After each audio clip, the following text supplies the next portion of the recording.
কেউ কোনো মাথা বার্তা নেই। এখন আমি ভাত খাই আইছি, একলা একলা সুপারি চাবাইমু। তো আপনারা যদি কেউ খাওয়ার ইচ্ছা থাকে আনা মাইতে আমার দ্বারা ইউকা দ্যাটস ওয়াই তোমাদেরকে কিছু মেসেজ ড্রপ করছি। খাই লাইনি খামাই কইছিলাম নিরাইস রে বুইয়া এদারা সুপারি খাইতাম। হে মাঝফুত আইয়া ঘর মেসেজ ড্রপ করতো। তার মেসেজ ড্রপ করার মানে বুঝেন নি কিতা? হে মেসেজ ড্রপ করলে অবস্থা আবার কাহিল হয়ে যাব। এর বাদেও তার হৃদয়ের মাঝে অনেক আশা ভরসা লইয়া যেহেতু কইছে মেসেজ ড্রপ করব, তা আমরা শুনি হে কিতা মেসেজ ড্রপ করতে চায়। দুষ্টু কোকিল গানে মিমি চক্রবর্তীর নাকি একটা এক্সট্রিম লেভেলের নুড সিন আছে, আর সোশ্যাল মিডিয়ায় সেটা অত্যন্ত কন্ট্রোভার্সিয়াল ইস্যুতে পরিণত হয়েছে। আমার অ্যাসিস্ট্যান্ট আমাকে বলল, হুজুর, এই ইস্যুতে কিছু মেসেজ ড্রপ করার জন্য অনেকে আপনাকে রিকোয়েস্ট করেছে। দেখছেন নি কিতা মেসেজ ড্রপ করছি? দুষ্ট কুকিল গান না টানের মাঝে বলে এক নায়িকার একটা সিন আছে, এই সিন সম্পর্কে কিছু হওয়ার লাগি, মানে এই সিন সম্পর্কে কিছু হওয়ার লাগে অনেক বক্তবৃন্দ বলতে তার অ্যাসিস্ট্যান্টের কাছে, বুঝলানি আমরা এই কপিউর রহমানের অ্যাসিস্ট্যান্টও আছে। তো তার অ্যাসিস্ট্যান্টের কাছে মেসেজ ড্রপ করছে যে আপনি এই বিষয়ে কোনো কিছু বলুন, কারণ আপনি যদি এই কোনো বিষয়ে কোনো কিছু না বলেন তাহলে আমরা পতহারা দিশেহারা সর্বহারা কুলহারা তীরহারা সব তো ইজমু। তো আমরা এই কপিউর রহমান সাহেব কিন্তু তাই টাইম নাই। তো অ্যাকচুয়ালি টু বি অনেস্ট, আমি কিন্তু খুবই ব্যস্ত মানুষ। এজন্য ইচ্ছা থাকা সত্ত্বেও সব ইস্যুতে ইন্টারাপ্ট করার স্কোপ আমার হাতে থাকে না। তাই সব সময় ধ্যান ধারণা তাহন জানেন নাকি তা কোন সময়ে কোন মুভির মাঝে কী হইছে, কোন নাটকের মাঝে কী হইছে, কোন গায়কে গীতা করছে, কোন গায়িকায় গীতা করছে, মানে ওটা কুজারতা হইন তাই এটা টাইম আসেনি সরাসরি ইয়া মেসেজের উত্তর দিতে, তাই টাইম নাই। বুঝছেন নি? তো তাই অ্যাসিস্ট্যান্টে দেখাইছে যে এই দুষ্ট কোকিল গানের মাঝে যে অমুকের একটা সিন আছে, এই সিন সম্পর্কে কোনো কিছু হোক। তো আমরা কফিউর রহমান সাহেবে মেসেজ ড্রপ করতে চাইছেন, মানে তাই খালি মেসেজ ড্রপও করেন, তাই প্রতিটা বিষয়ে খালি মেসেজ ড্রপ করেন, ইসলামিক কোনো বিষয় নাই। কারণ তাইনরে দায়িত্ব দেওয়া হয়েছে যে অন ইসলামিক যত বিষয় আছে নানি সব বিষয়ে তুমি মেসেজ ড্রপ কইরা আলিমহলতের মান মর্যাদার একবারে দইয়া অন্যার ফানির লগে বাসায় দিলাইও। সঠিক বলেছেন। আমরা সকলেই জানি যে ইসলাম আমাদেরকে এ ধরনের সিনেমা দেখা সাপোর্ট করে না। তো আমরা কফিউর রহমান সাহেব কিন্তু জানোইন যে ইসলাম সিনেমা দেখারে সাপোর্ট করে না, এর লাগি মানে তাইন সিনেমা দেখেন না। তুফান মুভিতে সাকিব খানকে জিজ্ঞাসা করা হয়েছিল, তুই কি চাস?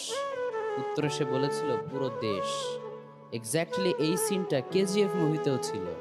সেখানকার হিরো রকি ভাইকে জিজ্ঞাসা করা হয়েছিল, তুই কি চাস? হ্যাঁ, তাইন সিনেমা দেখেন নাতে তুফান মুভির মাঝে অমুখে কিতা হয়েছে, অমুক হিরোই কিতা হয়েছে কান তাইন জান লাগিলা। বাট একটা সময় ছিল যখন বাংলার ম্যাঙ্গো পিপল, মানে আমজনতা, ফ্যামিলির সবাইকে নিয়ে একসাথে অ্যাটলিস্ট বাংলা সিনেমাগুলো দেখতো।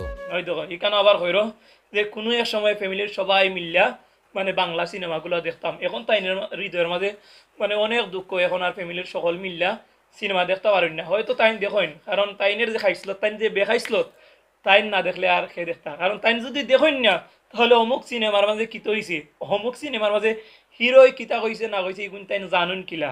সঠিক বলেছেন। তো এগুলো লই আপনারা কইছেন মারতাম কিতা, অনেকটা ভিডিও বানাইছি ইগুর তাসিরও না, শুধুমাত্র আমি নাই বাংলাদেশের অনেক ইউটিউবার বলতে তার লিহা ভিডিও বানাইছেন।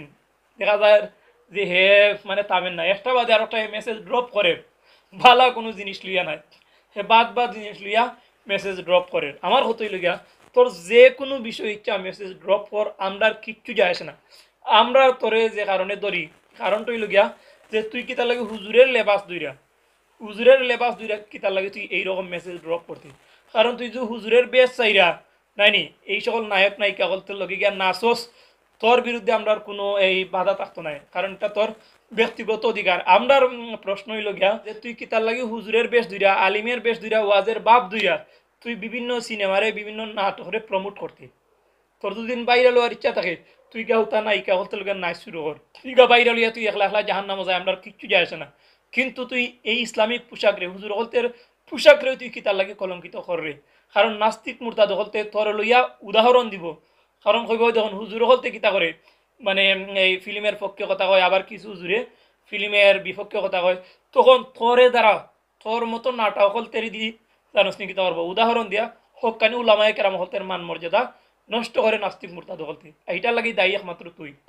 তো আমি এই ভিডিওর মাধ্যমে আবারও বাংলাদেশের প্রশাসন এবং ধর্মপ্রাণ মুসলমান হলতের উদ্দেশ্য করে কইমু যে তার স্থান বা তার বাড়ি যেখানেও তাকুক না এখানে তারে তুকাইয়া তার জনসম্মুখে আইনা বালা করি দুই গালের মাঝে বালা করি চটকনা কয়েকটা দিলাইলে তার এই অভ্যাস ছাড়বো তারে কৌকা দেন হে এই হুজুরের বেশ চাইরা যে সালহান গে মানে মেসেজ ড্রপ করতো বা আজে বাজে কইতো খের কিছু যায় আসতো না আমরা কোনো কিছু যাইতো না কিন্তু এইভাবে হুজুরের বেশ তুইরা হে ওয়াজের বেশ তুইরা বুঝছেন নি এ বুঝাইতো চাই যে তার সামনে শ্রোতার অভাব নাই সকলে তার বুঝতো নাই যে ঘরের ভিতরে ওয়াজ করে কিন্তু এইরকম বেশ তুইরা বা এইরকম কালচারের একটা সিস্টেম হইরা কিন্তু হুজুর হতের নামে বদনাম রটাইরো তো আমরা প্রত্যেকেই নিজ নিজ অবস্থান থেকে আসুন তার বিরুদ্ধে প্রতিবাদ গইরা তুলি তখন দেখা যাইব যে এই বেখাইছিল থামবো নাইলে হে যে অবস্থা শুরু করছে সামনে দি হুজুর হতের মান মর্যাদার এবারে মাটির লগে মিশিয়ে ছাড়বো